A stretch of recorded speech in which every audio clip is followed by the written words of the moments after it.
Good afternoon, everybody. I'm going to Talk in the mic. Oh, sorry, everyone. Good afternoon, everyone. I'm going to give a quick overview of some ongoing modelling work we're doing at the Burnet, looking at the cost effectiveness of adapting a treat-all policy across the 6 WHO regions. Conflicts of interest and financial declarations. So the rationale for treat-all. Recently, it was estimated about only 1 in 7 people globally are aware of their chronic hepatitis B infection if they're infected, and fewer than 1 in 12 people eligible for treatment are currently being treated. What this indicates is that the status quo isn't, or is probably not going to be sufficient to reach the WHO elimination targets by 2030. I think that's been confirmed by a lot of the talks given across the last 2 days. And that changes to the status quo are needed. Now, one of the major barriers to access to care is complexity of current disease management guidelines. Following diagnosis of chronic hepatitis B, there may be needed years or decades of follow-up before treatment can be initiated. These tests can often be expensive or require use of limited resources in low-income settings. So we propose potentially a treat-all approach to simplify this, where being a treat-all approach would be treatment initiated following a positive surface antigen test. This simplification could allow things like decentralisation of care. Hepatitis B surface antigen tests can be given within communities by a wide range of healthcare workers, and provides a sort of pathway where it's test outcome, intervention, getting people engaged in care. So when talking about the potential benefits of treat-all, in the interest of time, I'll sort of skip through this a little bit. This talk is going to focus on the potential public health benefits, sort of skipping over some of the individual benefits. So when we talk about public health benefits, we're talking about an enhanced engagement and retention within the care cascade. People are on treatment, they have to get their renewal of treatment, keep people in the care cascade, no delay in treatment. The main one really being no delay in treatment upon becoming active disease, even if there's no direct benefit of treatment during an active disease. That's only currently supported by sort of emergent evidence at the moment. Less money spent on monitoring for treatment eligibility. This money could be redirected into testing for or checking for progression to severe disease, as well as reducing rates of hepatitis B transmission. So this study aims to use a mathematical model of hepatitis B transmission, progression and mortality to investigate the public health benefits and cost effectiveness of a treat-all strategy across the 6 WHO regions compared to the current WHO treatment guidelines. We used a pre-validated model used for some other WHO work, or WHO regional work. It's calibrated to prevalence, transmission rates, mortality within each of the regions already. We made a slight tweak in that now within certain scenarios, previously ineligible stages could start receiving treatment. 4 scenarios are modelled: status quo, where current diagnosis and treatment rates, 2022 estimates of diagnosis and treatment rates were projected across the entirety of the model timeline.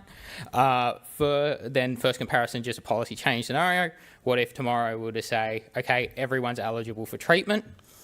This would be done assuming the current diagnosis rates, and with an assumption that treatment during currently ineligible stages has no direct clinical benefit.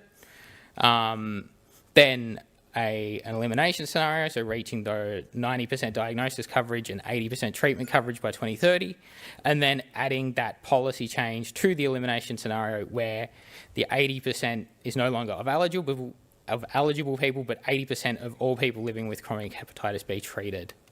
Cost inputs, put briefly, they were very similar across scenarios. The main difference being that costs associated with being in care waiting for treatment, so those tests to determine treatment eligibility removed. Essentially, that just meant removing HBD within our model, removing HBV DNA quantification from that interim steps, and we pragmatically assumed that even under a treat-all scenario, that testing for severe disease would remain unchanged in terms of annual frequency. So just some results. So compared to the status quo, where there were 44 million chronic hepatitis B infections globally between 2023 and 2050, just changing to a treat-all approach would avert about 340,000 cases according to our model. That's about 1%, whereas elimination plus a policy change would avert 19 million, 43%. This was largely driven by preventing mother-to-child transmission. Changing to a treat-all approach essentially encapsulates a maternal antiviral approach as well.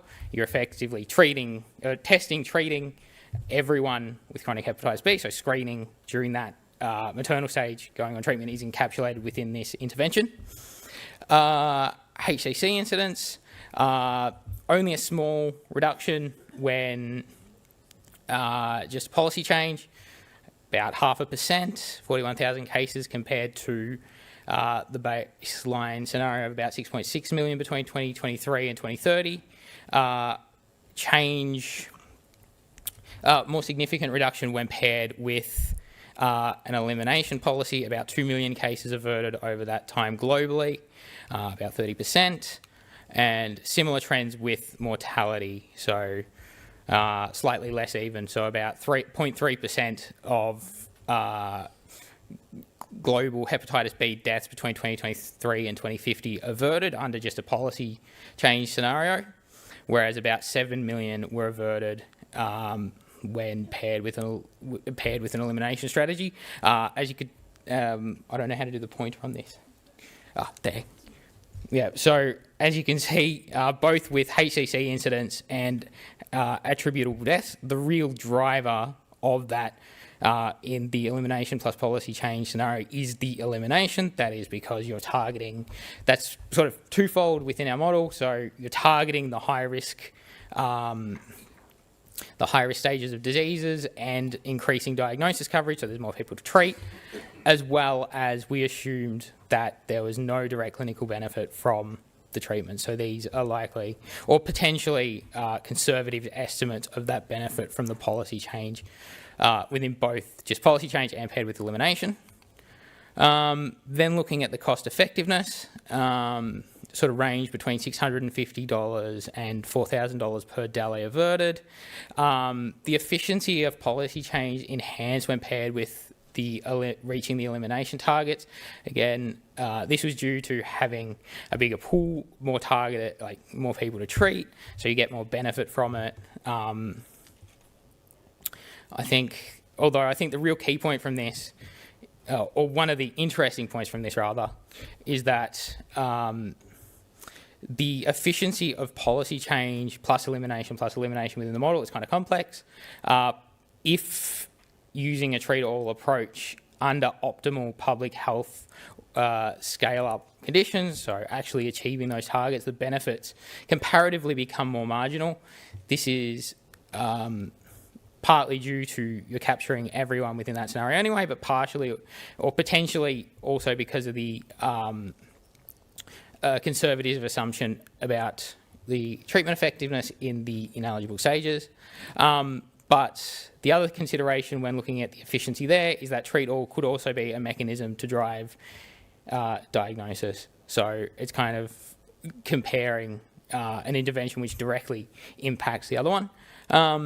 Key limitations, so not able to actually benchmark cost effectiveness using the WHO regions. Each region is made up of countries with significantly different economic profiles, so what's cost effective in one may not be cost effective in another, so it's kind of hard to benchmark.